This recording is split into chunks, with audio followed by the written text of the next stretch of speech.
ब्रजवासियों पे ही सारा संकट है। जब तू इस ब्रज में नहीं रहेगा तो मैया यशोदा और बाबा भी जीवित नहीं रह सकते, क्योंकि वो तेरे बिना एक क्षण भी नहीं रह सकते। तू जो कष्ट हमें दे रहा है, जो प्रेम की वेदना हमारे हृदय में चुभ रही है, क्या वो मैया यशोदा के हृदय में नहीं चुभेगी? क्या वो नंद बाबा के हृदय में नहीं चुभेगी?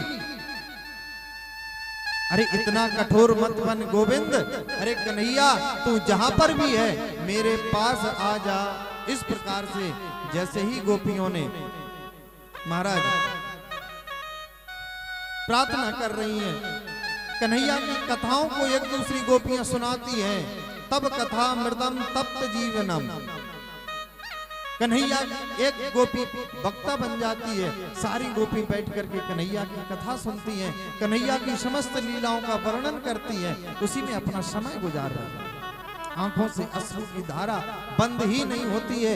गोविंद के प्यार में, कन्हैया के प्यार में समस्त सखियां रुदन करती हुई कथाओं को श्रवण कर रही हैं, लेकिन मन गोविंद के दर्शन के लिए लालायित हो रहा है। जब इतनी पुकार गोपियों की कन्हैया ने सुनी तो महाराज कन्हैया से रहा नहीं गया। तासा मावीरी भूछौरी श्यामान मुकाम्बुजा पीतांबर धरा सृग्वी साचान मन्मथ मन्मथा। गोपियों की पुकार को सुनकर के तासा मी भूर बहुत चौरी सैमान मुखाम्बुजा, कन्हैया मंद मंद मुस्काते हुए समस्त गोपियों के मध्य में प्रकट हो गए। बोलिए रास बिहारी सरकार की जय। जैसे ही गोपियों ने कन्हैया को देखा तो महाराज देख करके सारी गोपी आश्चर्यचकित हो गई, और कन्हैया की मंद मंद मुस्कान को देख करके गोपियां तो पहले से ही पागल सी थी, अब ये मंद मंद मुस्कान देख करके आंखों से अश्रुओं की धारा का और प्रवाह बढ़ गया, और दौड़ करके गोपियों ने कन्हैया का आलिंगन कर लिया। कहने लगी अरे गोविंद, एक कन्हैया तू हमको छोड़ करके कहां चला गया था?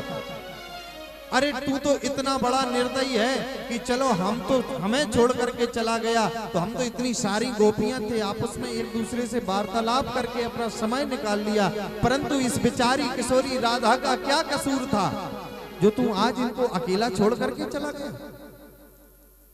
ये भी अपने मन में विचार नहीं किया कि बेचारी इस अकेली जंगल में भटकेगी, कैसे रहेगी? तू बहुत ही कठोर है।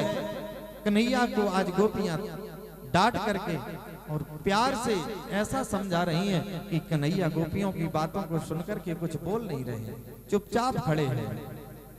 भजतोनु भजन्ते का एक द्विपर्ययम् नोभयांश भजन्ते का एतग्रो ब्रूहि साधु भो। हे नाथ, लौकिक प्राणी भजन करने वालों का भजन करते करते और महात्माओं का भजन करने वालों का जो उद्धार होता है, जो उनको भजन करने में सांत्वना मिलती है, वही सांत्वना हमारे हृदय में तेरे दर्शन करने मात्र से मिलती है। जब तक हमारे नेत्रों को तेरा दर्शन ना हो तब तक हमारे मन में तेरे दर्शन की चाह बनी रहती है। इस प्रकार से गोपियां कन्हैया को डांट लगा करके बता रही हैं अपनी सारी बात को। कन्हैया सारी गोपियों को सांत्वना देते हुए कहते हैं, गोपियों अब चिंता मत करना, तुम्हारे मनोरथ को पूर्ण करने के लिए मैं आ गया हूं। और आज मध्य रात्रि कन्हैया ने जैसे ही रास करने का विचार किया कि महाराज कामदेव जी पधारे आए। कामदेव ने कहा कि आज महायुद्ध है, आज निश्चित मैं कन्हैया को परास्त करूंगा। इत्थम भगवतो गोप्या श्रुत्वा वाचा सुपेशलाः जहुर बिरहजम तापम तंगतो पिचिता सिसः। नंद लाला की ऐसी प्रेम भरी चितवन को देख करके, मंद मंद मुस्कान को देख करके समस्त गोपियां अपने मन को काबू में नहीं कर पाती हैं, कन्हैया की ओर आकृष्ट हो जाती हैं। उसी समय कामदेव का वहां पर प्रवेश होता है। गोपियां कन्हैया से कहती हैं, कन्हैया मेरे हृदय में, मेरे अंदर में जब तेरा दर्शन करती हूं तो काम भाव प्रकट होता है, इस शत्रु से हमारी रक्षा करो।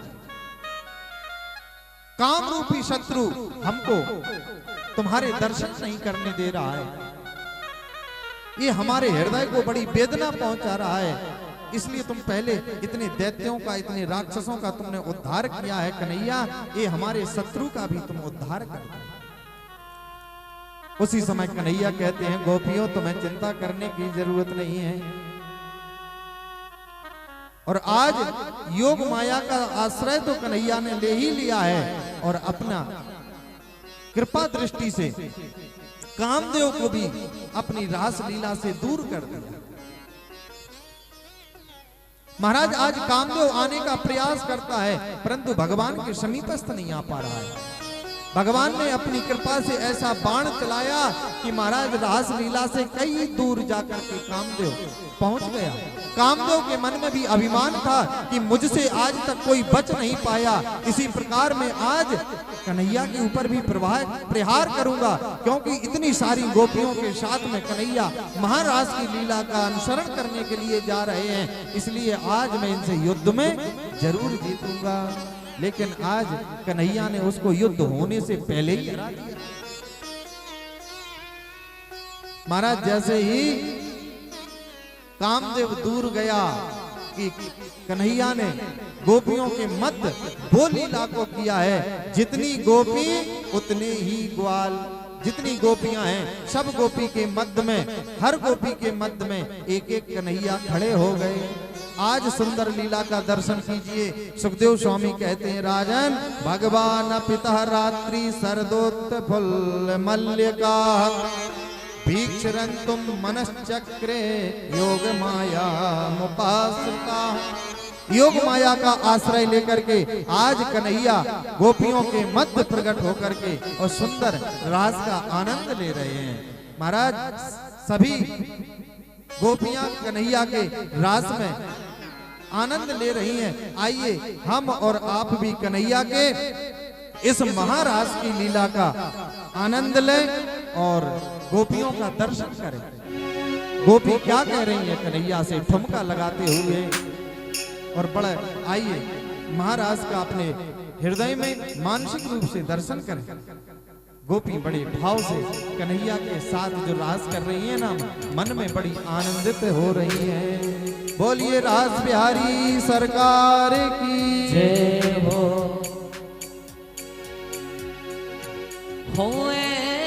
सो जय हो। रास रचो वृंदावन, बज रही पायल की झनकार। रास रचो वृंदावन, बज रही पायल की झनकार। सो रास रचो वृंदावन, बज रही पायल की झनकार। ओ पायल की झनकार, बज रही पायल की झनकार। ओ पायल की झनकार, बज रही पायल की झनकार। हो ऐसो सखी ऐसो रास रचो वृंदावन, बज रही पायल की झनकार। ऐसो रास रचो वृंदावन, बज रही पायल की झनकार।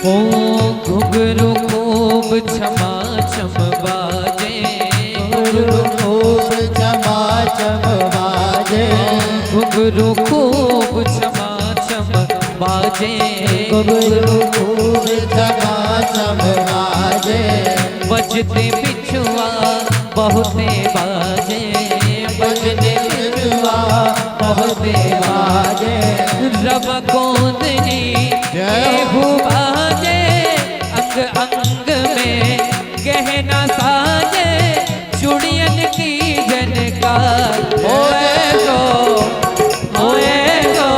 दास रचो वृंदावन, बज रही पायल की जनकार। ऐसो दास रचो वृंदावन, बज रही पायल की झनकार। ओ पायल की झनकार, बज रही पायल की झनकार। ओ पायल की झनकार, बज रही पायल की झनकार। रास रचो वृंदावन, बज रही पायल की झनकार।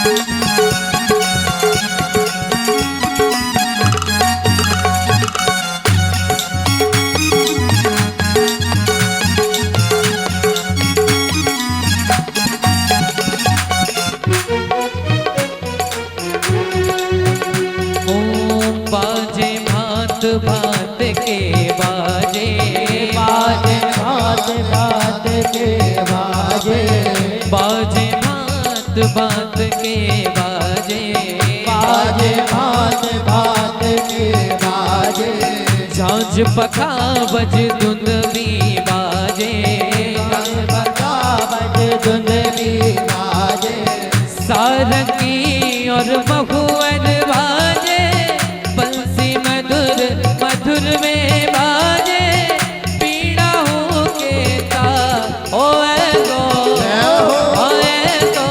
दास रचो वृंदावन, बज रही पायल की झनकार। ऐसो दास रचो वृंदावन, बज रही पायल की झनकार।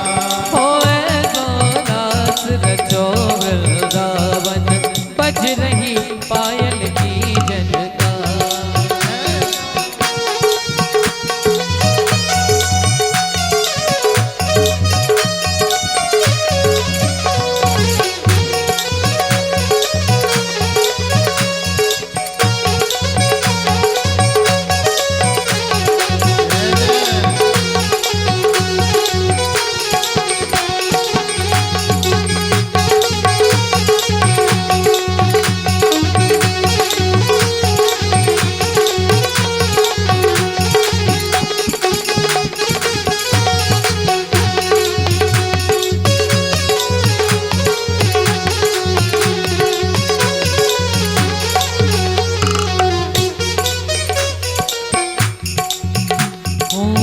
राधा मोहन दे गलवैया, राधा मोहन हे गलवैया, राधा मोहन दे गलवैया, राधा मोहन दे गलवैया, नाचे संग संग ले फिर गैया, नाचे संग संग लेत बलैया, नाचे संग संग ले फिर गैया, नाचे संग संग लेत बलैया, चाल चले शीतल सुख नैया, जामा पटका लहंगा पनिया, करे सनन सरकार। ओए गो ओए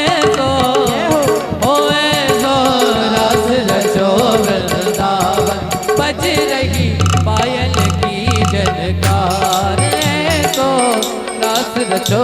वृंदावन बज रही पायल की झनकार।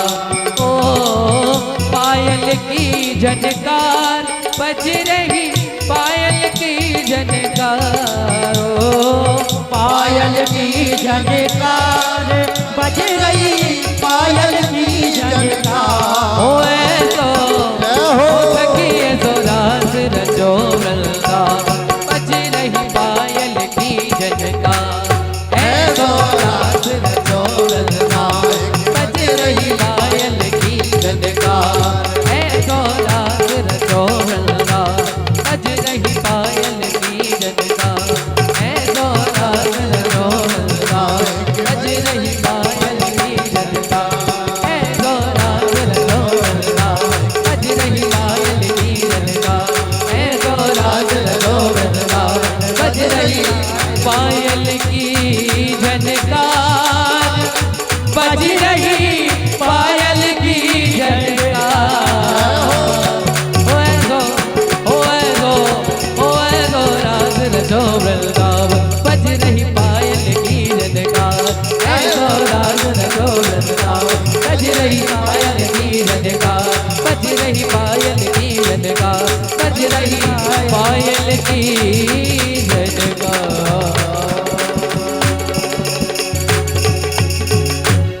बोलिए रास बिहारी सरकार की जय। भैया आज कन्हैया समस्त गोपियों के साथ में सुंदर रास का आनंद ले रही है। समस्त गोपांगनाएं भगवान के महाराज को देख करके मन में बड़ी आनंदित हो रही है। भैया आज गोपियों के हृदय में ऐसा प्रेम अटूट उमड़ रहा है कन्हैया के प्रति कि वो बार बार कन्हैया का शुक्रिया करती हैं, कहती हैं कन्हैया आज तूने हमारे जीवन को धन्य बना दिया। आज मेरा जीवन धन्य हो गया जो तेरे साथ में मिलकर के हमने जो महारास कर रहे हैं। अब इससे आगे हमें कोई जीने की इच्छा भी नहीं।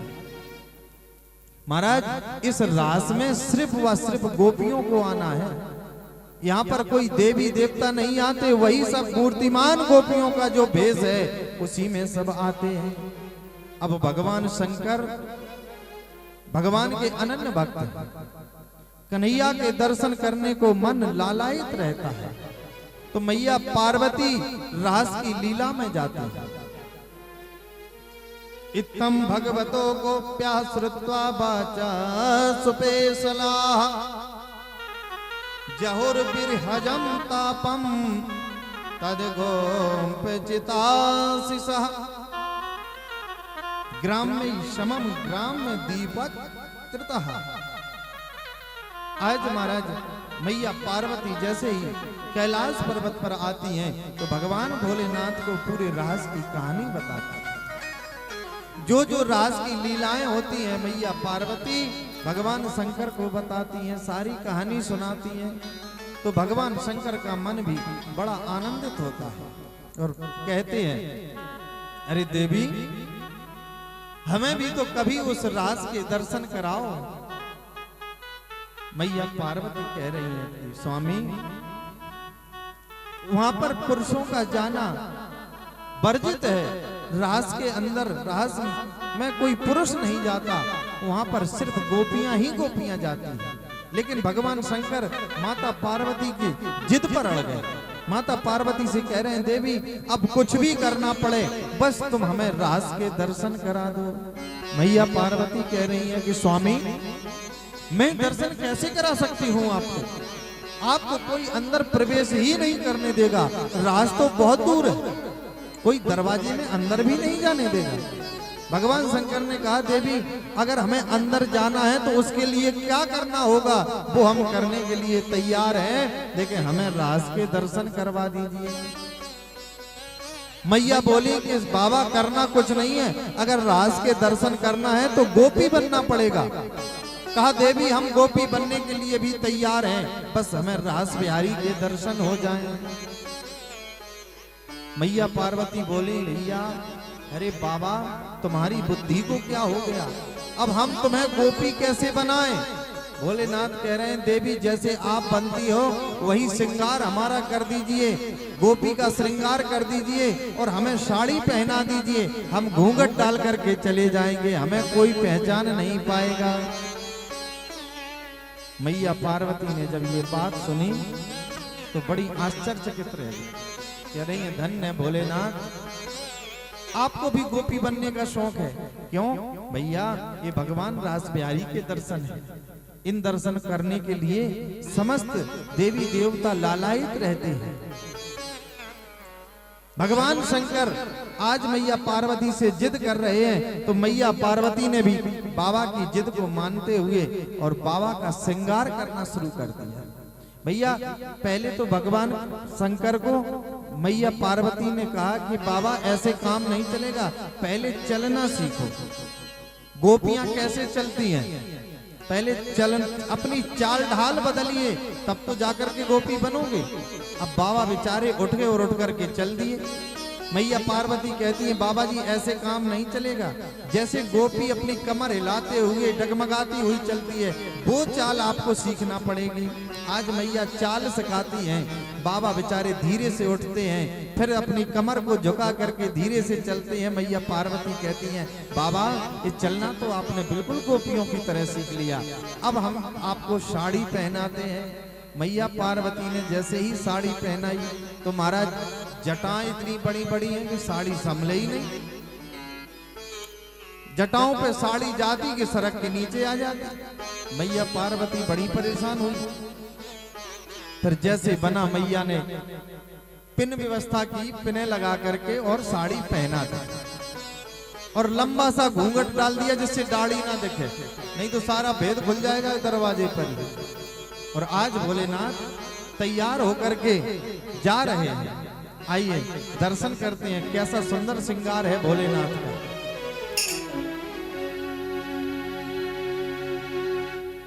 कि एक दिना भोला भंडारी बन के ब्रज किनारे, एक दिना भोला भंडारी बन के ब्रज किनारे वृंदावन आ गए हैं, वृंदावन आ गए हैं। एक दिना भोले भंडारी बन के ब्रज किनारे वृंदावन आ गए हैं, वृंदावन आ गए हैं।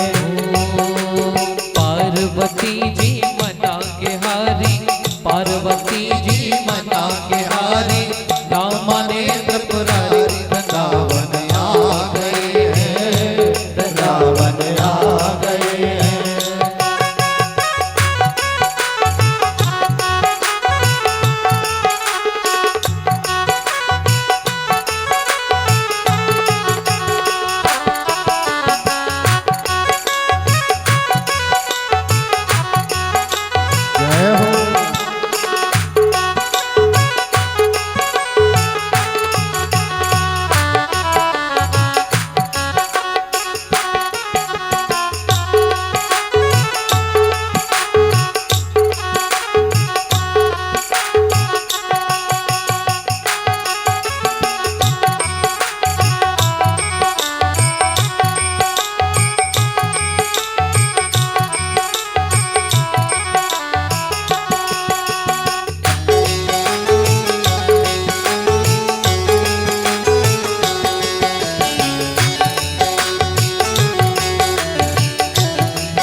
पार्वती से बोले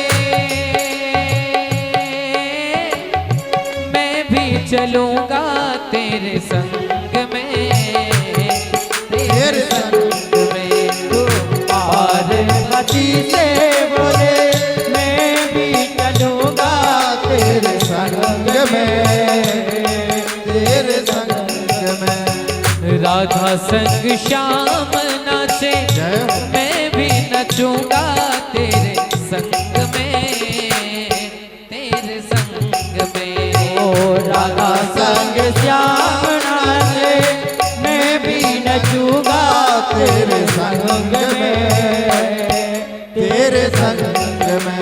रास रचेगा रचेगा ब्रज में बारी, हमें दिखाओ प्यारे जय हो।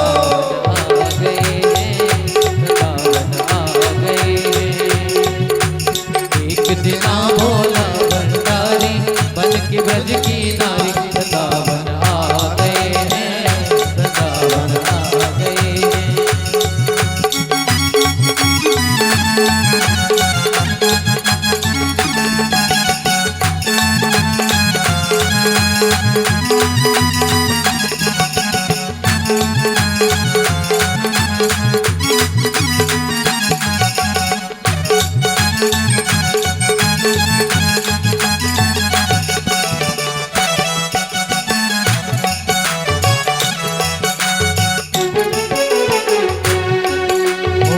ओ मेरे भोले स्वामी, कैसे ले जाऊं अपने संग में, अपने संग में। ओ मेरे भोले स्वामी, कैसे ले जाऊं अपने संग में, अपने संग में। शाम के सिवाना वहाँ जय हो। कोई पुरुष जाए रास में, महारास में। शाम के के सिवा कोई पुरुष न जाए उस रास में, महारास में। हंसी करेगी ब्रज की नारी, हंसी करेगी ब्रज की नारी, मानो बात हमारी, वृंदावन आ गए हैं, वृंदावन आ गए हैं। एक दिना भोला भंडारी बन के ब्रज की नारी, वृंदावन आ गए हैं, वृंदावन आ गए हैं। जजना भोले भंडारी बन के ब्रज की नारी, वृंदावन आ गए हैं, वृंदावन आ गए हैं।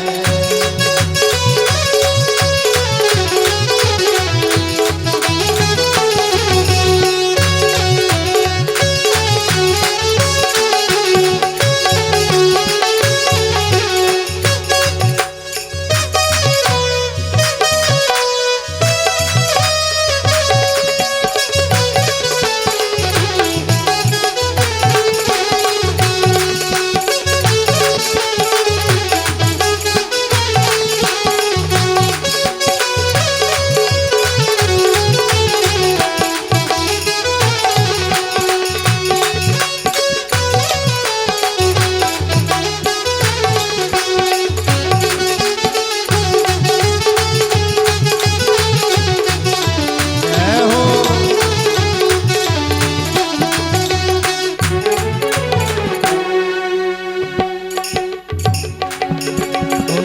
ऐसा बना दो मुझे,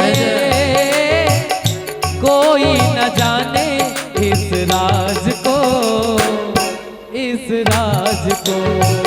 ऐसा बना दो मुझे, कोई न जाने इस राज को, इस राज को।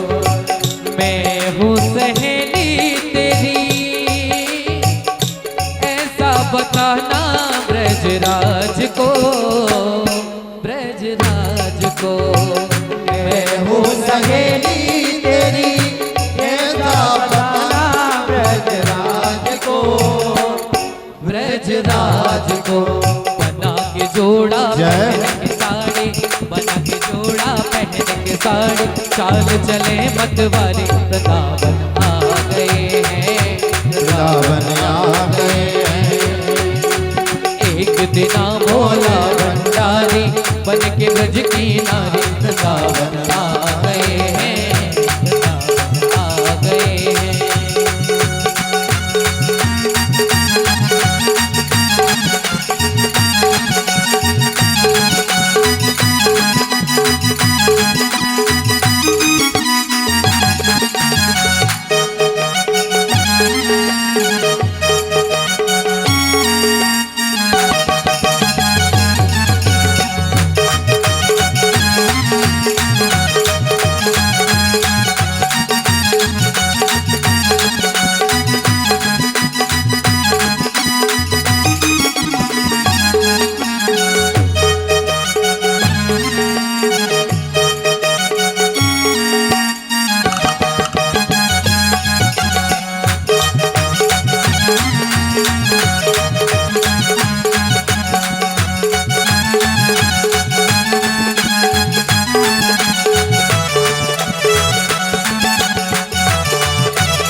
मोहन ने जब समझ गए वो सारी बात रे, सारी बात रे। देखा मोहन ने जब वो समझ गए वो सारी बात रे, सारी बात रे। ऐसी बजाई बंसी सुध बुध भूले भोलेनाथ रे, भोलेनाथ रे। ऐसी बजाई बंसी सुध बुध भूले भोलेनाथ रे, भोलेनाथ रे। सर से खिसक गई है साड़ी, सर से खिसक गई है साड़ी, मुस्काए गिरधारी वृंदावन आ गए हैं, वृंदावन आ गए हैं। एक दिन भोला भंडारी बन के ब्रज की नारी वृंदावन आ गए हैं, वृंदावन आ गए हैं। पार्वती जी मना के हारी, पार्वती जी मना के हारी, रामा ने त्रिपुरारी वृंदावन आ गए हैं, वृंदावन आ गए हैं, वृंदावन आ गए हैं, वृंदावन आ गए हैं, वृंदावन आ गए हैं, वृंदावन आ गए।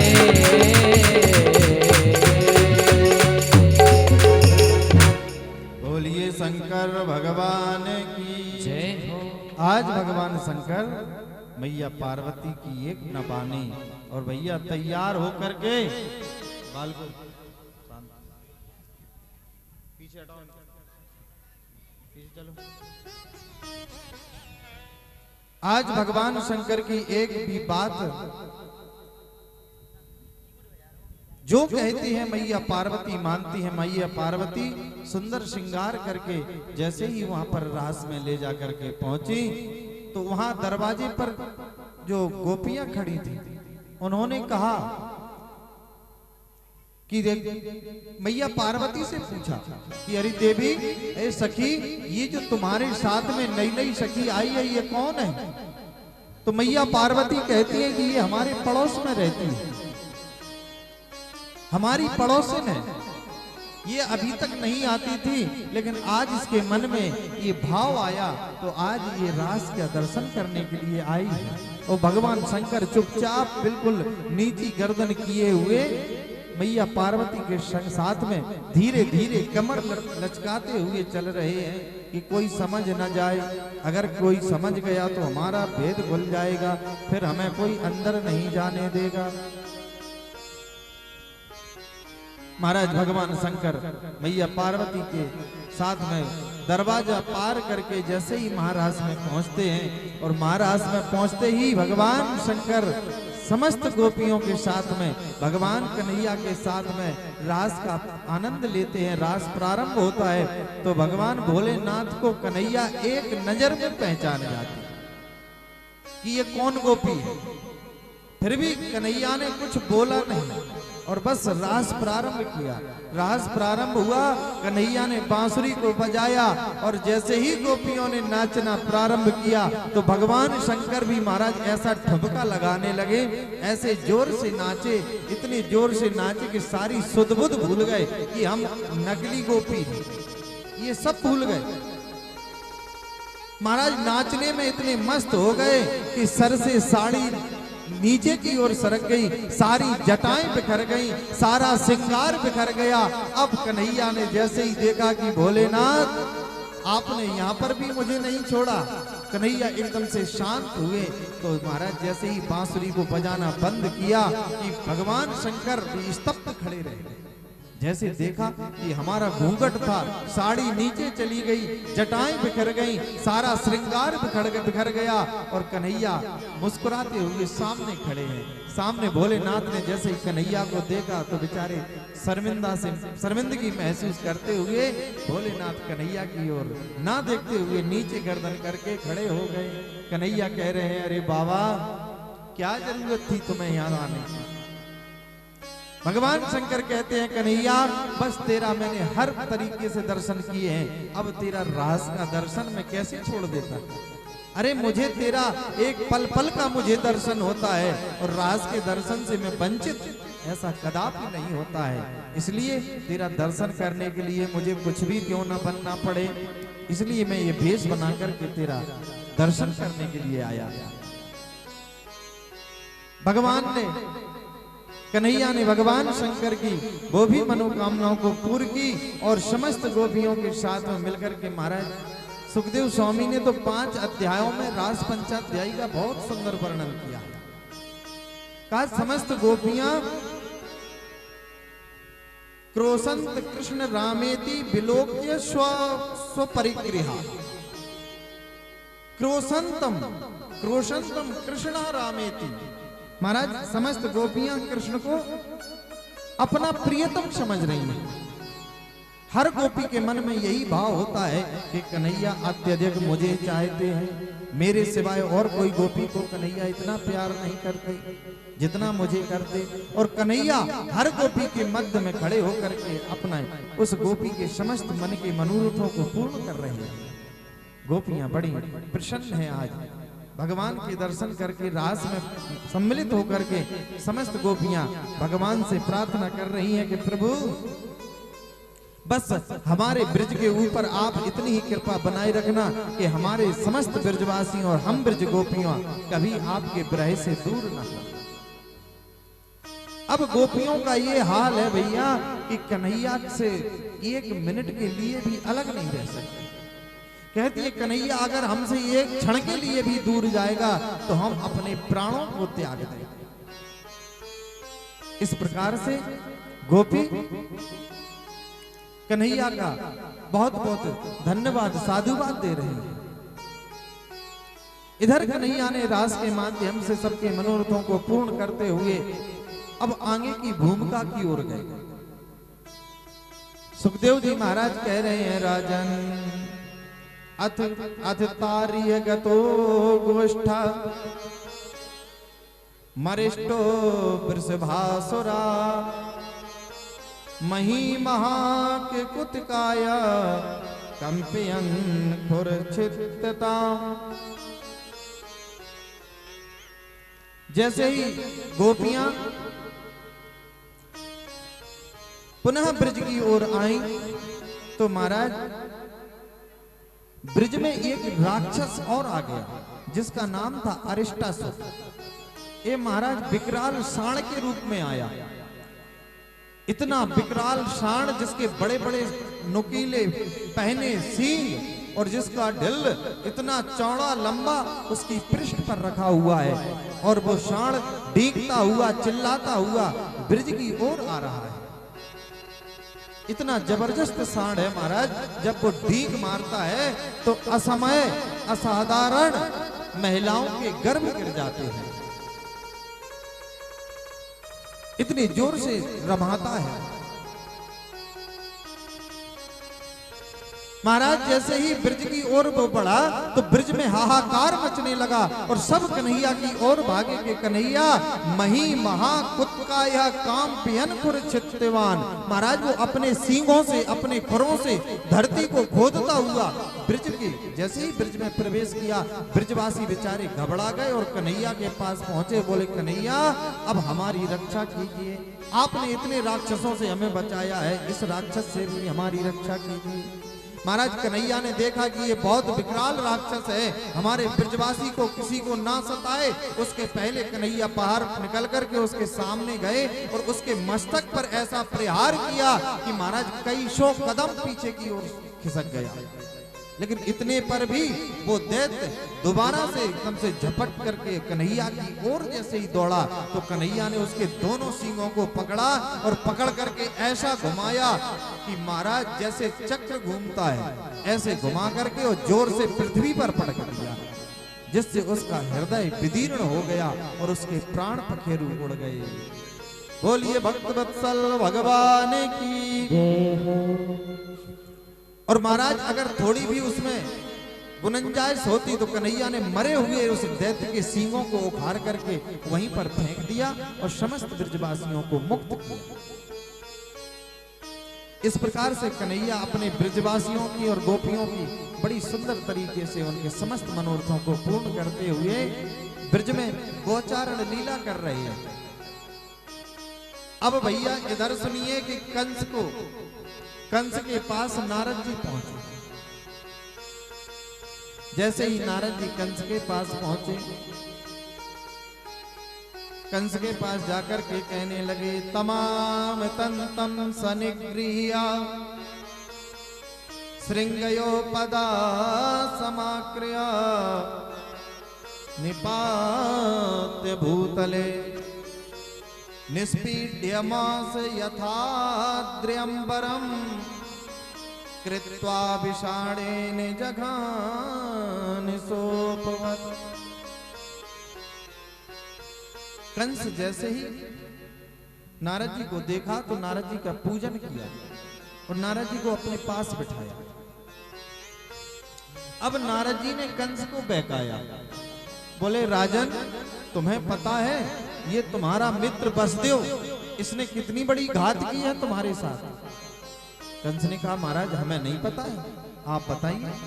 अरे बोले तुम्हारी बहन देवकी का ही जो पुत्र है, और ये तुम्हारी देवकी ने इससे कहा वसुदेव से, और ये जाकर के नंद बाबा के यहाँ पर छोड़ आया दोनों पुत्रों को, और वहाँ जो कन्या पैदा हुई थी वो कन्या उठा करके यहाँ लाया था, जो तुम्हारे हाथ से छूट करके आकाश मार्ग में चली गई थी।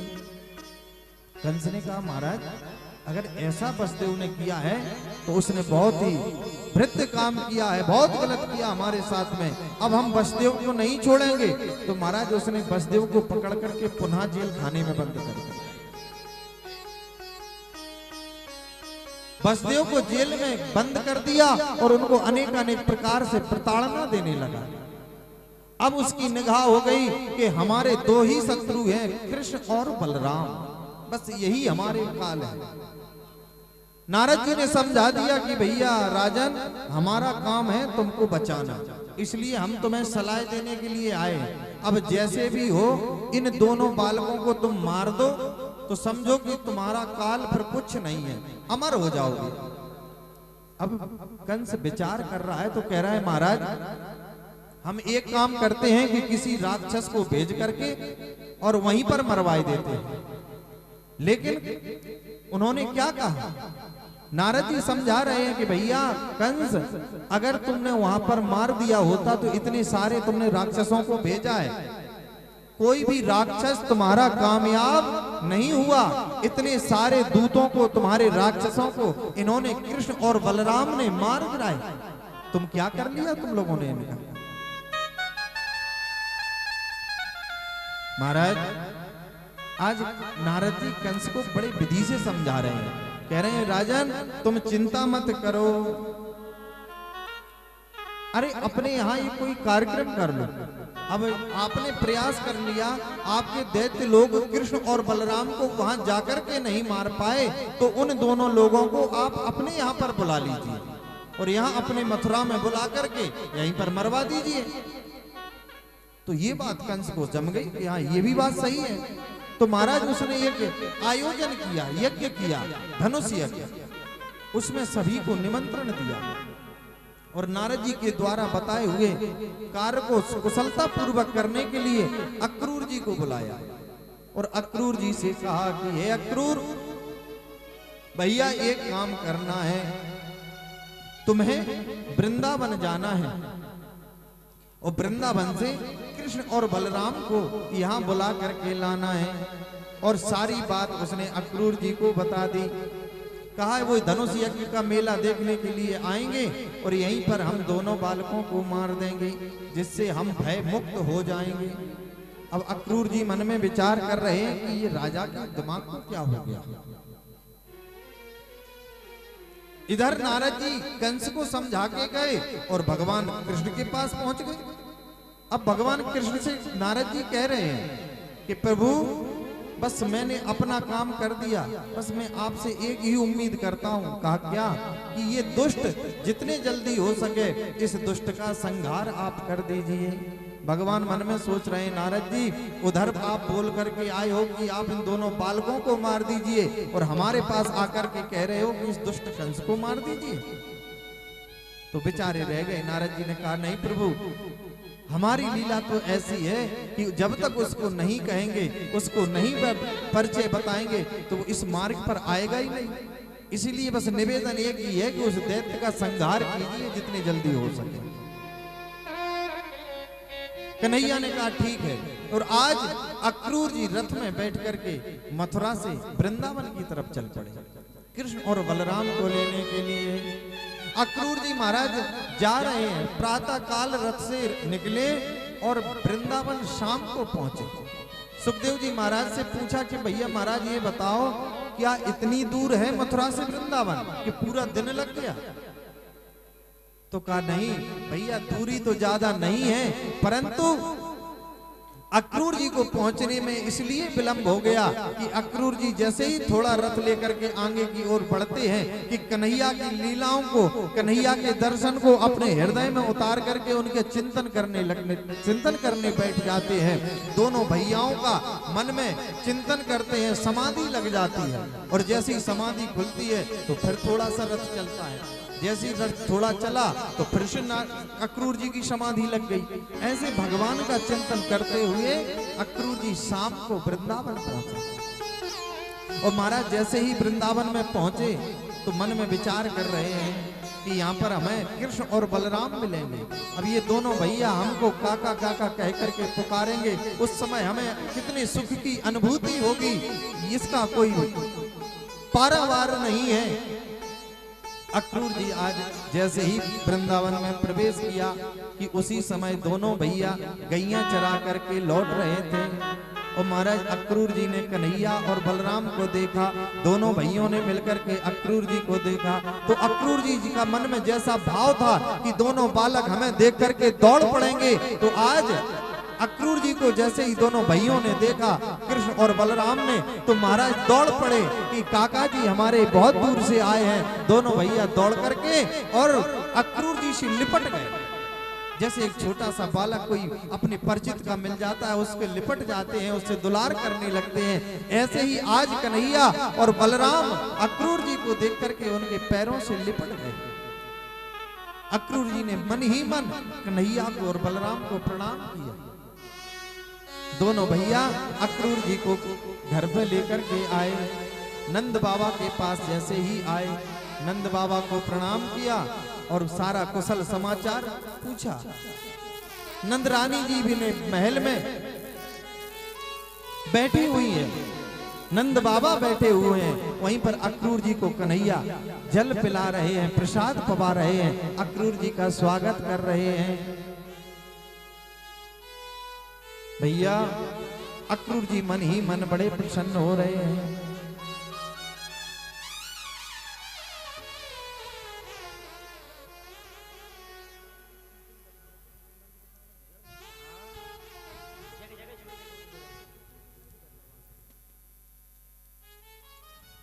बोलिए वृंदावन बिहारी लाल की जय हो। भैया इस प्रकार से अक्रूर जी मन में बड़े प्रसन्न हो रहे हैं। ये माता इधर तार डला था, पीछे की साइड जगह पड़ी है अगर यहाँ बैठने में कोई, क्योंकि इधर आड़ पड़ रही हो, ओट में नहीं, सामने बैठ जाए। इधर लाइट के तार वार भी दिख रहे हैं शायद, या पीछे की साइड जगह पड़ी है उधर बैठ जाए, बहुत सारी जगह पड़ी है। इधर घास वास खड़ी है, लाइट के तार भी दिख रहे हैं, अच्छे से बैठ जाए। बोलिए वृंदावन बिहारी लाल की जय हो। महाराज अक्रूर जी बड़े मन में प्रसन्न हो रहे हैं। जैसे ही संध्या वेला हुई अक्रूर जी को लेटा दिया चारपाई पे भोजन करा के, और कन्हैया और बलराम अक्रूर जी के पैर दबा रहे हैं। अक्रूर जी के पैर दबा रहे हैं, चरण सेवा कर रहे हैं। उसी समय कन्हैया ने अक्रूर जी से पूछा कि काका जी सच सच बताना, आपको यहाँ आने का क्या कारण है, आप आए क्यों? तो अक्रूर जी ने सारी बात कन्हैया को बता दी। कहा कन्हैया, मथुरा में कंस ने धनुष यज्ञ का आयोजन किया है और उस आयोजन में वो तुम्हें और तुम्हारे भैया बलराम को बुलाना चाह रहे हैं और वहां बुला करके तुम लोगों को मारने का प्लान भी उन्होंने कर लिया है। ये बात अक्रूर जी ने कन्हैया को सारी बात बता दी। तो कन्हैया ने कहा, बाबा, अरे काका, आपने जो हमें बात बताई है हम तक तो ठीक है, परंतु ये भूल बस हमारे बाबा को मत बता देना। अगर हमारे बाबा को पता चल जाएगा तो बाबा तो हमें घर से निकलने ही नहीं देंगे, इसलिए किसी से कहना नहीं, बस ये बात हमें जानकारी है या आपको। बस आप तो बाबा से इतना बोलना कि वो धनुष यज्ञ का मेला है, हम बालकों को मेला दिखाने के लिए, लेने के लिए आए हैं। भैया आज जैसे ही प्रातः काल हुई, अक्रूर जी ने नंद बाबा से कहा कि भैया बाबा, मथुरा में यज्ञ हो रहा है, वो मेला महोत्सव चल रहा है, हम दोनों बालकों को लेने के लिए आए हैं, इनको मेला दिखा करके पुनः हम वापस छोड़ जाएंगे। तो नंद बाबा ने कहा, रे राम राम भैया, हम बालकन को अकेले तो भेजेंगे नहीं। क्यों? ये हमारे दोनों बालक बड़े उत्पाती हैं, इसलिए साथ में हम भी चलेंगे। तो कहा ठीक है। तो भैया नंद बाबा ने पूरे वृंदावन में बिलौआ लगवा दिया कि भैया जिस किसी को भी मथुरा का मेला देखने चलना हो वो हमारे यहाँ आ जाए, यहाँ से सब एकत्रित होकर के मेला देखने के लिए चलेंगे। तो महाराज सारे ग्वाल बाल तो एकत्रित हो गए।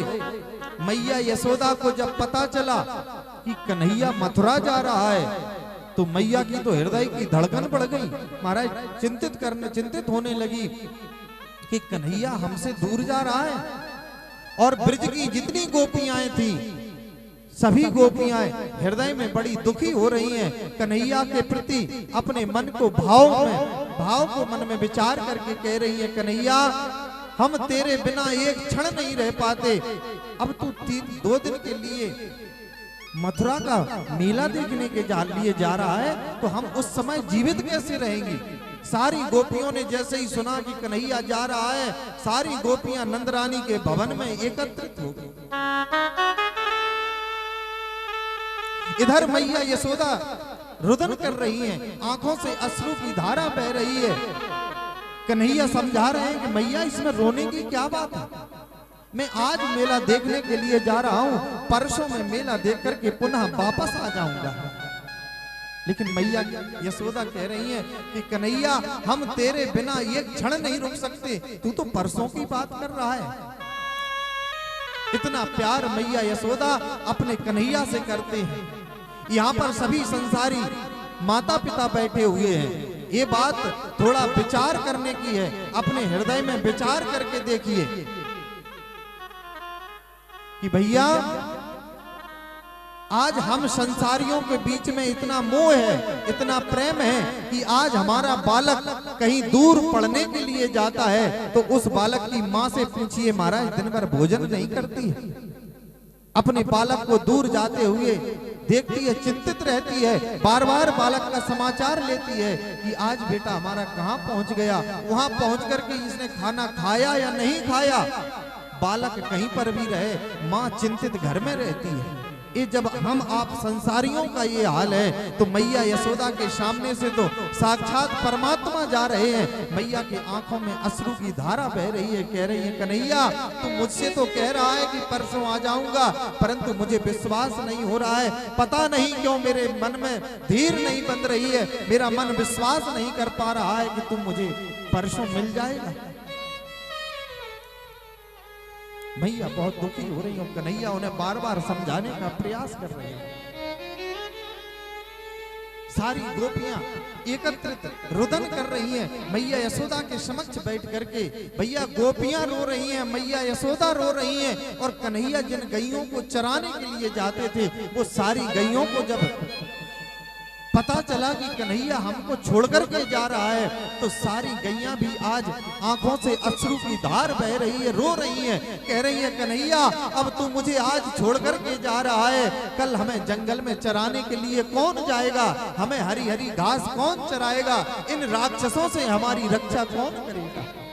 जब तू मुझे चराने के लिए जंगल में जाता था, वन में जाता था, तो हम निर्भय होकर के सुंदर सुंदर घास को चरती थी, क्योंकि जब तू रहता था तो हमें किसी भी तरीके का कोई भय नहीं था कि कोई भी राक्षस आ जाए, कोई भी दैत्य आ जाए, हमारा कन्हैया उससे हमारी रक्षा कर लेगा। मैया यशोदा बार बार अंदर जाती है, बाहर निकलती है, फिर अंदर चली जाती है। इधर बाबा ने रथ को तैयार कर दिया, ग्वाल बाल सब तैयार खड़े हैं। अक्रूर जी अपने रथ पर बैठ गए हैं, कृष्ण और बलराम को बिठाने के लिए तत्पर खड़े हैं।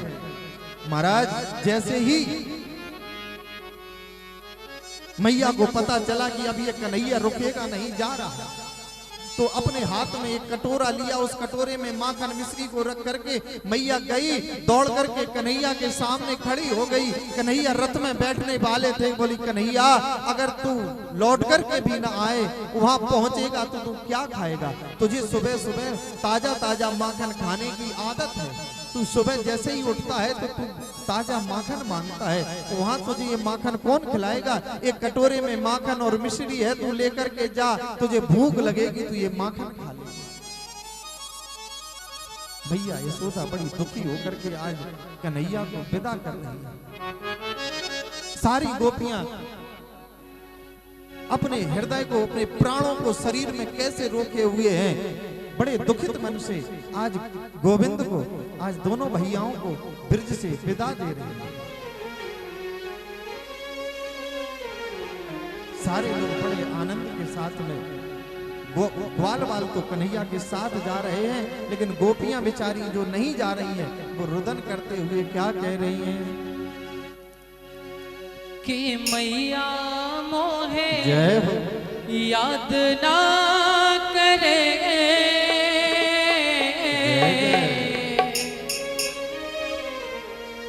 कि मैया मोहे याद ना करे। कृष्ण लेते हैं ब्रज से विदाई, के मैया मोहे याद ना करे। कृष्ण लेते हैं ब्रज से विदाई, के मैया मोहे याद ना करे। कृष्ण लेते हैं ब्रज से विदाई, कि मैया मोहे याद ना करे। ओ कृष्ण लेते हैं ब्रज से विदाई, के मैया मोहे याद ना करे। कि मैया मोहे याद ना करे है, कि मैया मोहे याद ना करे। कृष्ण लेते हैं ब्रज से विदाई, कि मैया मोहे याद ना करे। ओ कृष्ण लेते हैं ब्रज से विदाई, के मैया मोहे याद ना करे।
मथुरा नगरिया।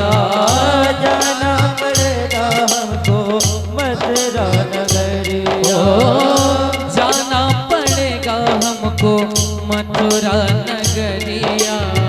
जाना पड़ेगा हमको मथुरा नगरिया।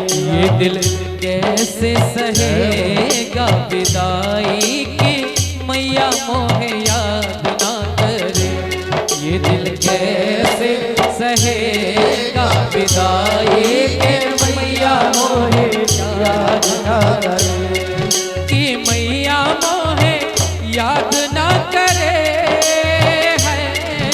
कि मैया मोहे याद ना करे। कृष्ण लेते हैं ब्रज से विदाई की मैया मोहे याद ना करे।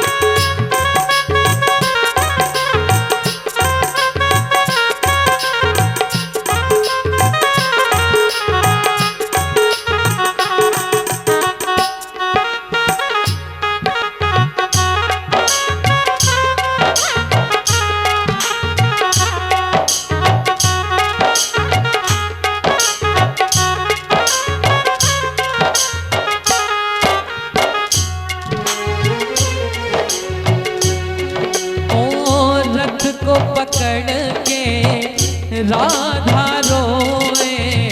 रथ को पकड़ के राधा रोए। रथ को पकड़ के राधा रोए। रथ को पकड़ के राधा रोए। सखियां खड़ी हैं रस्ता रोके। सखियां खड़ी हैं रस्ता रोके। सखियां खड़ी हैं रस्ता रोके। सखियां खड़ी हैं रस्ता रोके। ग्वाल देते हैं रो रो दुहाई की मैया मोहे याद ना करे। कृष्ण लेते हैं ब्रज से विदाई के मैया मोहे याद ना करे। हे मैया मोहे याद ना करे। हे मैया मोहे याद ना करे।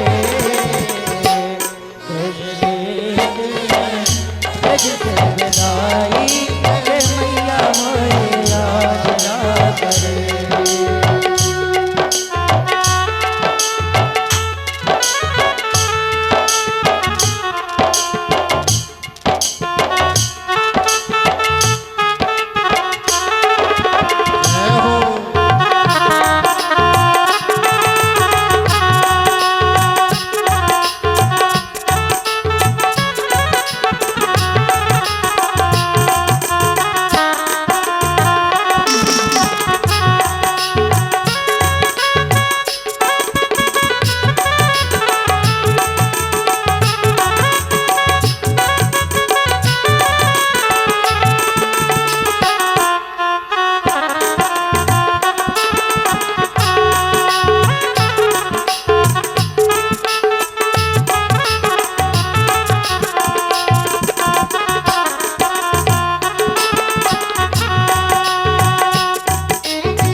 रोए कन्हैया। रथ पर बैठे रोए कन्हैया। रथ पर बैठे रोए कन्हैया। रथ पर बैठे रोए कन्हैया।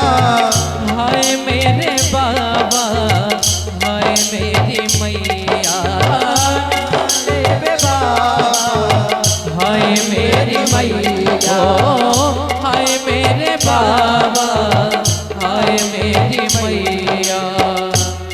अब जान दे ओ मेरी माई की मैया मोहे याद ना करे। अब जान दे ओ मेरी माई के मैया वो देर ना करे। कि मैया मोहे याद ना करे है, कि मैया मोहे याद ना करे। कृष्ण लेते हैं ब्रज से विदाई की मैया मोहे याद ना करे। कृष्ण लेते हैं ब्रज से विदाई की मैया मोहे याद ना करे।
छोड़ के न जा मेरे श्याम, छोड़ के न जा मेरे श्याम। हमने तुझको ये दिल दे दिया, ओ हमने तुझको ये दिल दे दिया। मेरे श्याम मेरे श्याम मेरे श्याम मेरे श्याम, हमने तुझको ये दिल दे दिया, हमने तुझको ये दिल दे दिया। छोड़ के न जा मेरे श्याम,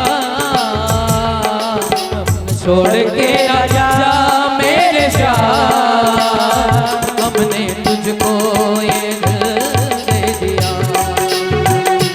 हमने तुझको ये दिल दे दिया, हमने तुझको ये दिल दे दिया, हमने तुझको ये दिल दे दिया, हमने तुझको ये दिल दे दिया।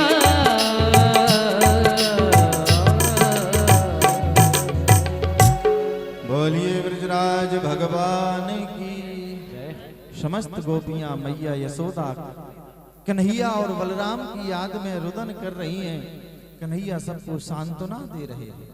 सांत्वना देते हुए कन्हैया और बलराम दोनों भैया अक्रूर जी की रथ में बैठ जाते हैं। सारी गोपियां राधा किशोरी तो कुछ किसी से बोल ही नहीं रही हैं।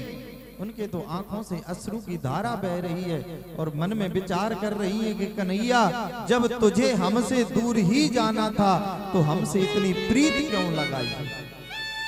अगर तुझे हम लोगों को छोड़कर ही जाना था तो हमसे इतना प्रेम क्यों किया, हमको क्यों बचाया? अरे इससे तो अच्छा था कि हम तड़प रहे हैं तेरे विरह में, अगर हमारे प्राण भी निकल जाते वो हमें स्वीकार थे, परंतु ये तेरी विरह वेदना हृदय को इतना विदीर्ण कर रही है, इतना घात कर रही है, इतना कष्ट पहुंचा रही है कि जितना मरने में कष्ट नहीं है उतना मुझे इस तड़पन में तुम्हारा कष्ट है। अगर तुझे ऐसा ही हमारे साथ करना था फिर हम गोपियों को क्यों जीवित रखा। आज गोपियां बड़े दुखी से सब अक्रूर को कोस रही हैं, कह रही हैं ये जो दुष्ट अक्रूर है, अरे इसने किसने इसका नाम अक्रूर रख दिया, ये तो महाक्रूर है जो आज हमारे प्राणों को हमसे दूर ले जा रहा है। इससे बड़ा क्रूर तो इस संसार में कोई नहीं है। अक्रूर को अनेक अनेक प्रकार से ब्रज की गोपियां कोस रही हैं, कह रही है हे विधाता हमारे प्राणों को हमसे दूर ले जाने वाला यही जो अक्रूर है, अरे यही अक्रूर न मर जाता तो फिर ये क्यों हमारे पास हमारे प्राण को लेने के लिए आता। जब अक्रूर ही नहीं होता तो हमारे कृष्ण बलराम को लेने के लिए कौन आता, फिर हमारे प्राण हमारे पास ही रहते। सुखदेव जी महाराज कह रहे हैं राजन गोपियां इतना विरह में व्याकुल हो रही हैं, लेकिन कृष्ण और बलराम सबको सांत्वना देते हुए अक्रूर जी की रथ में सवार हो गए। आगे आगे अक्रूर जी का रथ है और पीछे पीछे समस्त अपनी अपनी गाड़ियों में बैठ करके ब्रजवासी कन्हैया के साथ में नंद बाबा को साथ में ले जा करके मथुरा की ओर प्रस्थान कर गए। जैसे ही अक्रूर जी का रथ चला तो बेचारी गोपियां बेबस होकर के रथ के पीछे खड़ी हुई चिल्ला रही हैं, चीख रही हैं, लेकिन कुछ कर नहीं सकती। महाराज जब तक रथ दिखाई दिया समस्त गोपियां भगवान के उस रथ का दर्शन करती रही, अपने पलकों को रोक करके रखे रही कि अगर पलक झपक गए और हमको दर्शन होना बंद हो गया तो हमारे दर्शनों में थोड़ी कमी आ जाएगी, इसलिए अपने आंखों की पलकों को भी नहीं झपक रही है। एकटक होकर के कन्हैया का दर्शन कर रही हैं, कन्हैया का दीदार कर रही हैं। तो जब तक रथ दिखता गया तब तक रथ के दर्शन करती रही। जब रथ दिखाई नहीं दिया तो रथ की ध्वजा दिखाई दे रही थी, उस ध्वजा के दर्शन करती रही। महाराज ध्वजा भी दिखाई नहीं दी तो रथ के पीछे जो धूल उड़ रही थी उस धूल के दर्शन करती रही गोपियां। जब धूल भी नहीं दिखाई दी तब अपने मन को समझा करके गोपियां पुनः नंद रानी के महल में आती हैं और मैया को समझाती हैं, कहती हैं मैया ये कन्हैया बड़ा बेदर्दी है, ये हमको अपने जितना कष्ट हमें मरने में नहीं होता उतना कष्ट हमें और आपको देकर के गया है। मैया को भी सांत्वना दे रही हैं, खुद भी समझ रही हैं। मैया तो पागलों की तरह हो गई, बार बार कन्हैया कन्हैया कहकर के चिल्लाने लगती है और देखती है जब उसे स्मृति आती है कि कन्हैया तो चला गया, अब कन्हैया हमारे पास नहीं है, तो मैया यशोदा फिर से बैठ जाती है, रोने लगती है। जैसे ही नेत्र खोलते हैं तो कन्हैया को फिर से पुकारने लग जाती, ऐसी पागल हो गई है मैया। इधर भैया जैसे ही कृष्ण और बलराम अपने गोप ग्वालों के साथ में नंद बाबा के साथ में मार्ग में जा रहे हैं, अब अक्रूर जी को चिंता सताने लगी। अक्रूर सोचने लगे कि हमें नहीं लगता ये परमात्मा है। उनके मन में भी एक संदेह उत्पन्न हो गया। अक्रूर जी कह रहे हैं कि हमें नहीं लगता कि ये परमात्मा है। लोग बात कहते हैं कृष्ण भगवान है, हमें नहीं समझ में आता। अगर ये भगवान होता तो ये गोपियां इनके लिए ऐसे नहीं रो रही होती। ये रोना धोना तो संसारियों का काम है। अक्रूर जी के मन में जैसे ये भाव आया तो कन्हैया ने विचार किया कि काका जी आप भी हमारे ऊपर संदेह कर रहे हैं, तुम्हारे भी संदेह की निवृत्ति हम करेंगे। महाराज जैसे ही यमुना जी के पुल पर पहुंचे तो अक्रूर जी ने कहा कन्हैया हम यमुना जी में स्नान कर लें, संध्या बंदन कर लें, फिर उसके बाद आगे की यात्रा करेंगे। महाराज जैसे ही अक्रूर जी यमुना जी की पुलिन पर रुके और गए स्नान करने के लिए, तो जैसे ही अक्रूर जी नीचे जल में डुबकी लगाते हैं तो उसी कन्हैया के उसी छवि का दर्शन उन्हें जल में होता है। जो रथ में बैठे हैं उसी छवि में जल के अंदर भी कन्हैया का दर्शन हो रहा है, और जैसे ही जल के बाहर आते हैं तो कन्हैया रथ में बैठे हुए भी दर्शन दे रहे हैं। ऐसी कन्हैया ने अपनी माया को प्रदर्शित किया कि अक्रूर जी के अंदर जो भाव उत्पन्न हो रहा था, अक्रूर जी के अंदर जो शंका उत्पन्न हो रही थी, महाराज 2 मिनट में समाधान हो गया। अक्रूर जी समझ गए कि हे प्रभु आप साक्षात नारायण हैं। क्यों? उसी रूप में हमें आप जल के अंदर भी दर्शन दे रहे हैं और उसी रूप में आप भगवान रथ में भी मुझे दर्शन दे रहे हैं। इसलिए ये काम सिर्फ परमात्मा का है, कोई संसारी नहीं कर सकता। यहीं चिल्ला रहे हैं। बालकन को शांत रख लो थोड़ा, चिल्लाना हो तो पीछे चले जाओ, कान पे बैठ के चिल्ला रहे हैं। बोलिए भक्त वत्सल भगवान की जय। लेकिन कन्हैया ने विचार किया अगर नंद बाबा को साथ में लेके जाएंगे तो फिर जो हमें लीलाएं करनी है वो नहीं कर पाएंगे। महाराज जैसे ही आज कन्हैया अपने ग्वाल वालों को साथ में लेकर के मथुरा में भ्रमण कर रहे हैं, तो जैसे ही कन्हैया मथुरा की गलियों से गुजरते हैं ना, तो मथुरा की जितनी भी गोपियां हैं कन्हैया को देखती हैं तो मंद मंद मुस्काती हैं और महाराज अपने घरों की अटारियों पर चढ़ करके कन्हैया और बलराम के ऊपर पुष्पों की वर्षा करती हैं। जैसे ही ग्वाल वालों ने पूछा, अरे कन्हैया तू ये बता यहाँ पर तेरा इतना स्वागत सम्मान क्यों हो रहा है, ये लोग तेरे ऊपर फूल क्यों बरसा रहे हैं? कन्हैया ने कहा भैया तुझे पता नहीं है क्या? कहा नहीं। अरे भैया जो यहाँ के राजा है ना वो हमारे मामा है, अब भांजा अगर मामा के यहाँ आएगा तो स्वागत तो होगा ही होगा। तो ग्वाल वालों ने कहा कि भैया तू ये बता जब तुझे अपने मामा के यहाँ आना था तो तूने पहले क्यों नहीं बताया कि मथुरा में तेरे मामा हैं? हम ऐसे फटे पुराने कपड़े पहन करके आ गए, अच्छे लग रहे हैं क्या? अरे तू कह देता कि वहां हमारे मामा हैं तो हम भी अच्छे अच्छे कपड़े पहन करके आते। कन्हैया ने कहा कोई बात नहीं, अगर तुम्हें कपड़े ही पहनना है तो हम तुम्हारी व्यवस्था करते हैं। उतने में ही क्या हुआ कि राजा कंस का धोबी था जो कंस के कपड़े धोता था, वो एक पोटली कपड़ों की बांध करके और उस मार्ग से निकल रहा था। जैसे उस धोबी को कन्हैया ने देखा तो कन्हैया ने कहा मामा राम राम। तो धोबी थोड़ा अभिमानी था, उसने कहा कि भैया तुम मेरे भांजे कहां से हो? अरे बोले भांजे नहीं तो क्या हुआ, राम राम तो कर ही सकते हैं। कहा पहले ये बता तुझने मुझसे मामा कैसे कहा? कन्हैया ने कहा देखो भैया यहाँ के जो राजा हैं कंस वो हमारे मामा लगते हैं, जब वो हमारे मामा हैं तो सारे मथुरावासी हमारे मामा हैं, इसलिए हमने तुमसे मामा बोल दिया। धोबी को क्रोध आ गया, समझ गया कि वही कृष्ण बलराम हैं जिन्हें हमारे स्वामी ने मारने के लिए बुलाया है, तो महाराज अभद्रता पूर्वक वचन बोलने लगा। कन्हैया से कहा कि बोल तुझे क्या काम है मुझसे? कन्हैया ने कहा मामा कुछ नहीं, ये जो हमारे साथ में हमारी मित्र मंडली है ना इन्हें कपड़ा चाहिए, इसलिए आप अपनी पोटली से कपड़े निकाल करके दे दो जिससे हमारे मित्र पहन ले। तो धोबी ने कहा कि अरे ग्वाल वालों, गैया चराने वालों, पोखरी का पानी पीने वाले, बासी छाछ पीने वाले, तुम ये राजशाही वस्त्र पहनोगे? ये हमारे महाराज कंस के वस्त्र है, तुम ग्वाल वालों के लिए नहीं है ये वस्त्र।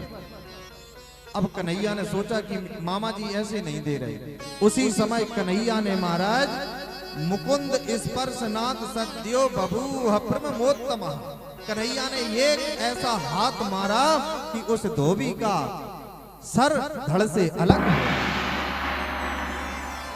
और महाराज जैसे ही सर कट के अलग गया तो और सारे जो लोग देख रहे थे वो समझ गए कि अरे भैया ये तो कोई जादूगर है, इसके हाथ में तलवार फिट है, ये तो हाथ मारता और गर्दन कट जाती है, निश्चित इसने अपने हाथ में तलवार फिट करवा रखी।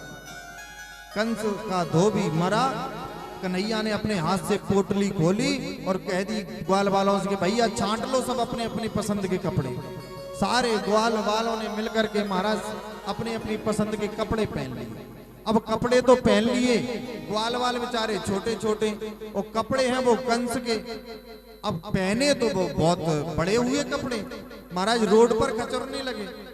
ग्वाल वालों ने कहा कि कन्हैया कपड़े तो बहुत सुंदर मिल गए, लेकिन देखो तो सही, बिल्कुल पहचान बता रहे हैं कि मांगे हुए कपड़े पहने हैं। सारे मथुरावासी समझेंगे कि सारे के सारे लोग किसी के मांग करके पहन के आए। कन्हैया ने कहा अब क्या करें? कहा चलो इन कपड़ों की फिटिंग और करवा दो। तो महाराज वहीं पर दर्जी साहब थे। दर्जी के पास जैसे ही पहुंचे तो दर्जी ने तो कन्हैया ने देखा कि अभी धोबी का क्या हाल हुआ है। तो दर्जी तो हाथ जोड़ करके नमस्कार करने लगा। बोला प्रभु आज्ञा करें, क्या करना है? कहा हमारे ग्वाल वालों के वस्त्रों को एकदम फिट कर दें। ठीक है प्रभु, जो आज्ञा। उसने हाल समस्त ग्वाल वालों के वस्त्रों को काट करके बढ़िया फिटिंग बना दी और पहन करके सारे ग्वाल वाल मित्र बड़े प्रसन्नता से चलने लगे। बोले कन्हैया अब देख हम भी सुंदर है ना, कितना सुंदर चेहरा लग रहा है हमारा। तू तो अपने आप को ही अकेले सुंदर समझता है। महाराज कन्हैया ने आशीर्वाद दिया।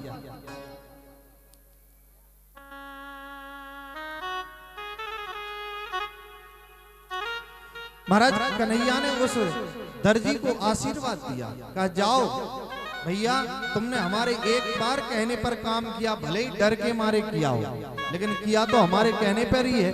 हम तुम्हें आशीर्वाद देते हैं कि आगे चलकर की तुम्हारी दुकानदारी बहुत अच्छी चलेगी। तो आज जितना कब महंगा कपड़ा नहीं आता उससे ज्यादा सिलाई दर्जी लेता है भैया। इस प्रकार से भगवान का आशीर्वाद है इन दर्जियों के पास। खूब अच्छी सबकी दुकानें चल रही हैं। अब कन्हैया थोड़ा और आगे चले तो गोपी उनके ग्वाल वालों ने कहा कि भैया कन्हैया अब देखो हमारे कपड़े भी बहुत अच्छे हो गए और पगड़ी भी अच्छी बन गई। अब बस एक सुंदर सी माला और मिल जाए, क्योंकि ब्रजवासियों को भैया माला पहनने का बहुत शौक रहता है। ब्रजवासी जब माला लेकर के मंदिर में जाते हैं नहीं तो बिहारी जी को दूर से दिखा देते हैं ऐसे करके और अपने गले में डाल लेते हैं। कन्हैया को नहीं पहनाते हैं ये माला, दिखाते हैं बिहारी जी के मंदिर में कि देखो ये लाए तुम्हारे लिए, और झट से अपने गले में डाल लेंगे। इतने शौकीन है माला पहनने के। तो बोले कन्हैया बस माला और मिल जाए। तो वहीं पर सुदामा नाम के माली रहते थे। सुदामा नामक माली के यहाँ पर कन्हैया पहुंचे और कहने लगे भैया मामा हमारे इन ग्वाल वालों को एक सुंदर सी माला तो पहना दो। सुदामा नामक माली ने उन ग्वाल वालों को सबको सुंदर सी माला पहना दी। अब महाराज जैसे ही सुंदर सी माला पहन करके आगे की ओर चले तो ब्रजवासी सारे ग्वाल वाल बोले कन्हैया अब हम बिल्कुल तैयार हो गए, सिर्फ एक कमी रह गई। कहा बोल क्या कमी रह गई? कहा हमारे मस्तक पर बस चंदन और लग जाए, फिर पूरे ब्रजवासी बन गए। पगड़ी भी सुंदर हो गई, वस्त्र भी सुंदर हो गए, सुंदर सी माला मिल गई। अब बस चंदन की कमी है, थापक धुआ चंदन और लग जाए मस्तक पर, बहुत अच्छे लगेंगे हम। उसी समय एक स्त्री जो 3 जगह से टेढ़ी थी, जिसका नाम मथुरा में कुब्जा था, वो हाथ में कटोरा लिए हुए चली जा रही थी। उसके हाथ में जैसे ही वो कटोरी को देखा, कन्हैया ने दूर से देखा कि इसकी कटोरे में चंदन है। कन्हैया ने बुलाया अरे ओ सुंदरी जरा सुनती हो क्या? भैया वो 3 जगह से टेढ़ी स्त्री को कन्हैया ने सुंदरी बोला तो बेचारी दौड़ी हुई चली आई कि आज तक हमने ये शब्द ही नहीं सुना कि हमें भी कोई सुंदरी बोलेगा। हम जब 3 जगह से टेढ़े हैं हमें लोग कुब्जा बोलते हैं, और ये कौन सा महापुरुष है जो हमें सुंदरी बोल रहा है? बेचारी दौड़ती हुई आई, हाथ जोड़ के बोली प्रभु आदेश करें क्या हुआ? बोली ये तुम्हारे हाथ में क्या है? कहा ये हमारे हाथ में चंदन है। महाराज कंस को हमारे द्वारा घिसा हुआ चंदन बहुत प्रिय लगता है, इसलिए हम रोज इस चंदन घिस करके महाराज कंस को भेंट करने जाते हैं। भगवान ने कहा सुंदरी आज ये चंदन हमारे मित्रों को लगा दीजिए। तो भगवान ने इतने प्रेम से बोला कि भैया उस कुब्जा ने वो सारा चंदन ब्रजवासियों के मस्तक पर लगा दिया। अब तो ब्रजवासी बिल्कुल प्रसन्न हैं और कहने लगे अरे कन्हैया देखो तो कितनी अच्छी मैया मिली जिसने अब हम लोगों को चंदन लगाया, क्या तुम इसके साथ में कुछ अच्छा नहीं कर सकते हो? तो भगवान ने उस कुब्जा से कहा कि देवी तुम मांगो क्या चाहिए? उसने बेचारी ने कुछ नहीं कहा, लेकिन उसके मन में भाव था कि प्रभु हमारा जन्म भी इस संसार में हुआ है, तो इस संसार के जो सुख होते हैं वो हमें कुछ नहीं मिला, क्योंकि हमारा शरीर 3 जगह से टेढ़ा है। ना तो हमारा किसी ने वर्ण किया है, ना हमें किसी ने स्वीकार किया है। हमारा जीवन तो मिथ्या गया इस पृथ्वी पर। कन्हैया ने उसका मन का भाव पढ़ करके महाराज उसको कुब्जा को अपने समीपस्थ पास में बुलाया और उसके पैरों के अंगूठों को अपने पैरों के अंगूठों से दबाया, और कन्हैया ने उसका एक हाथ उसकी कमर पर लगाया और एक हाथ ठोड़ी पर लगा करके महाराज एक ऐसा झटका मारा कि उसकी तीनों जगह की टेढ़ें सीधी होकर के दिव्य सुंदर हो गई। बोलिए भक्त वत्सल भगवान की जय हो। जो बेचारी 3 जगह से टेढ़ी कुब्जा, आज भगवान ने उसे दिव्य सुंदर बना दिया, जैसे मानो स्वर्ग से कोई अप्सरा आई हो। और कहा देवी चिंता मत करो, आगे चल करके तुम्हारे भी घर आएंगे, तुम्हें भी हम स्वीकार करेंगे, तुम्हारे मनोरथ को हम पूर्ण करेंगे। जब मथुरा की लीलाओं को करके कन्हैया जाते हैं तो एक विवाह कुब्जा से भी करते हैं। कुब्जा को सुंदर बना करके कन्हैया घूमते घूमते वहीं पहुंच गए जहां पर धनुष यज्ञ हो रहा है। महाराज जैसे ही धनुष यज्ञ में पहुंचे तो सारे के सारे बैठे हैं दोनों भाइयों के इंतजार में। सारे लोग इंतजार कर रहे हैं कि ये कब दोनों भाई आए, तब हम इनको मरते हुए अपने सामने देखें।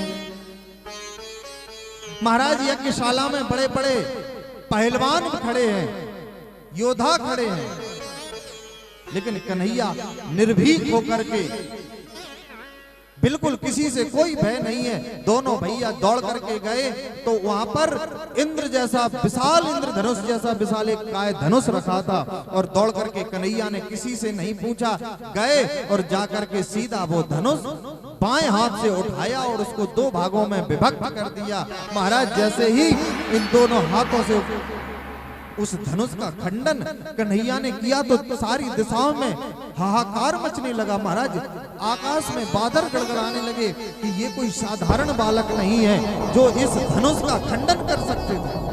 और कन्हैया ने मात्र बाएं हाथ से, और बस वही धनुष का एक टुकड़ा बलराम ने लिया, एक हिस्सा कन्हैया ने लिया, और जितने भी वहां पर बड़े बड़े मल्ल दैत्य खड़े थे महाराज उसी धनुष के टुकड़ों से ऐसी मार मारी सबकी कि सबको वहीं पर धराशायी कर। अब कन्हैया बिल्कुल अपने निर्भीक होकर के एक योद्धा की भांति उस यज्ञशाला से निकल करके बाहर आए। अब गए हैं मत्स्यशाला में जहां पर कुश्ती हो रही है। महाराज कन्हैया को इसलिए बुलाया कि ये चाणूर मुष्टिक इतने जोड़ के पहलवान हैं, इनमें एक हाथी के बराबर बल है। इतना बलशाली राक्षस ये पहलवान। जैसे ही दोनों भैया उस मल्लशाला में पहुंचे तो वहां पर पहलवान अपने ताल को ठोक रहे थे, तो उनकी ताल की ठोकने की टंकोर पूरे मथुरा मंडल में गूंज रही थी, इतने जोर जोर से ताल को ठोक रहे थे। वहां पर दोनों भैया पहुंचे। जैसे ही दोनों भैया पहुंचे तो पहले तो दरवाजे पर एक कुबलिया पीठ नामक हाथी खड़ा है। उस हाथी में 10,000 हाथियों का बल है। महाराज उसके महावत से कन्हैया ने कहा कि अरे महावत, अपने हाथी को तू दरवाजे से दूर कर ले, मुझे अंदर प्रवेश करना है। लेकिन वो हाथी खड़ा ही इसलिए था कि इसी हाथी के पैर के नीचे दबा करके दोनों भाइयों को मरवा दिया जाए। अगर यहां से बच जाएंगे तब अंदर इनको मरवाया जाएगा। दोनों भाइयों ने जैसे महावत से कहा तो महावत ने नहीं सुनी। महाराज महावत ने जैसे नहीं सुनी तो कन्हैया दौड़ करके गए और दौड़ करके उसके माथे पर एक ऐसा मुक्का मारा कि हाथी 100 गज पीछे हो गया। हाथी जैसे ही 100 गज पीछे की ओर उसरा कि महावत देख करके थर-थर कांपने लगा। सोच रहा है कि ये कोई साधारण बालक नहीं है। जिस हाथी में 10,000 हाथियों का बल है, उस हाथी को एक मुक्का में 100 गज पीछे की ओर चला गया। लेकिन महावत ने हाथी को फिर ललकारते हुए जैसे ही आगे की ओर खींचा महाराज, तो भैया पीछे से बलराम जी गए और उसने उसकी पूंछ को पकड़ लिया। हाथी की पूंछ को पकड़ करके ऐसा घुमाया और घुमा करके वहीं पृथ्वी पर पटक दिया, जिससे वो विशाल गजराज भी अपने प्राणों को छोड़ करके भगवान के धाम को गया। महाराज महावत न हाथी दोनों मारे गए। अब दोनों भाइयों ने वो धनुष के टुकड़ों को दिया फेंक, हाथी के दोनों दांत उखाड़ लिए। दोनों हाथी के दांत उखाड़ करके दोनों भैया अपने अपने कंधों में रख करके जैसे ही मल्लशाला में प्रवेश किए, तो महाराज वहां पर पहलवान इंतजार में खड़े थे। दूजे सिंहासन पर कंस बैठा हुआ है, सोच रहा है कि अपने सामने हम दोनों भाइयों को मरते हुए देखेंगे। धनुषो भंज मानस्य सप्ता खम रोदसी दिशा पूरी यामासा यम श्रुत्वा कंसताम पर। महाराज जैसे ही भगवान ने मल्लशाला में प्रवेश किया, तो अम्बष्ठ मार्गम नौ देह पराक्रमम चिरम नोचेद संजुरम त्वाद्या नमामि यम शासनम। वहां पर जितने भी योद्धा पहलवान बैठे हैं, तो सभी ने कन्हैया का दर्शन किया है। और जैसे जिस भाव से कन्हैया का दर्शन जिसने किया है, कन्हैया ने उसी का फल उसी भाव में दिया है। समझ रहा है तो वो कन्हैया उनको काल रूप में ही दिख रहा है। कंस जो कन्हैया को देख रहा है तो डर रहा है कि हमारा काल आ गया। कन्हैया में उसे काल के ही दर्शन हो रहे हैं। तत्वम परम योगिना, वो तो वही हुआ कि जाकी रही भावना जैसी प्रभु मूरत देखी दिन तैसी। जिसके अंदर जो भाव है उसी भाव में कन्हैया दर्शन दे रहे हैं। दोनों भैया अपने अपने कंधों पर उस हाथी के दांतों को रख करके जैसे ही पहुंचे महाराज, तो जो चाणूर मुष्टिक नामक पहलवान है, इन पहलवानों ने आकर के दोनों भाइयों को पकड़ लिया, कहा हमसे युद्ध करो। तो वहां पर जितने भी लोग बैठे हैं सज्जन लोग, तो वो उठ करके खड़े हो गए कि भैया ये कैसी नीति है, योद्धा को पहलवान की बराबर स्थिति में लड़वाया जाता है। लेकिन इन बालकों की और इन मल्लों की आयु में बल में बहुत फर्क है। ये बालकों को बेचारे इतने छोटे छोटे बालक हैं और इनको इतने ताकतवर पहलवानों से लड़वाया जा रहा है। इनमें कोई समानता नहीं है, ये अनीति पूर्वक युद्ध कराया जा रहा है। लेकिन कंस के पड़े हुए सारे लोग थे, किसी ने ये ना सुनी और दोनों पहलवानों ने दोनों भाइयों को पकड़ लिया। जब कन्हैया ने बलराम की ओर इशारा किया कि भैया अब यहाँ कोई किसी की नहीं सुनता है, फिर अपन भी खेल शुरू कर दें।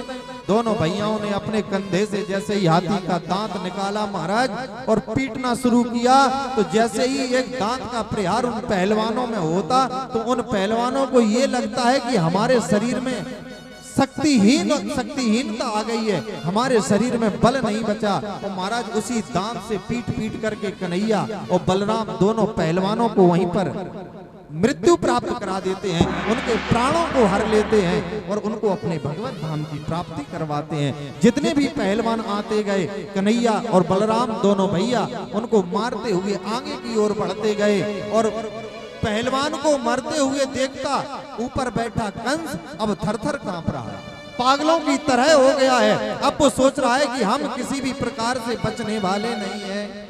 अब ये हमें दोनों बालक छोड़ेंगे नहीं, क्योंकि इन्होंने इतने बड़े बड़े पहलवानों को मार दिया, तो हमें क्यों छोड़ देंगे ये। और दौड़ करके वो भागने लगा। जैसे ही भागने लगा तो कन्हैया ने कहा कि मामा जी सावधान, अभी आपको अपने सिंहासन पर बैठना है, आपके पास मुझे आना है मामा, मुझे तो प्यार कर लो, बहुत दिनों बाद मुझे जो बुलाया है। भांजे को देख करके भागने लगे। कन्हैया की बात को सुनकर के डरता हुआ कंस बैठ गया और कन्हैया दौड़ करके गए और कंस के पास खड़े हो गए। महाराज कन्हैया जिस वक्त कंस को देख रहा है तो साक्षात यमराज के दर्शन उसमें हो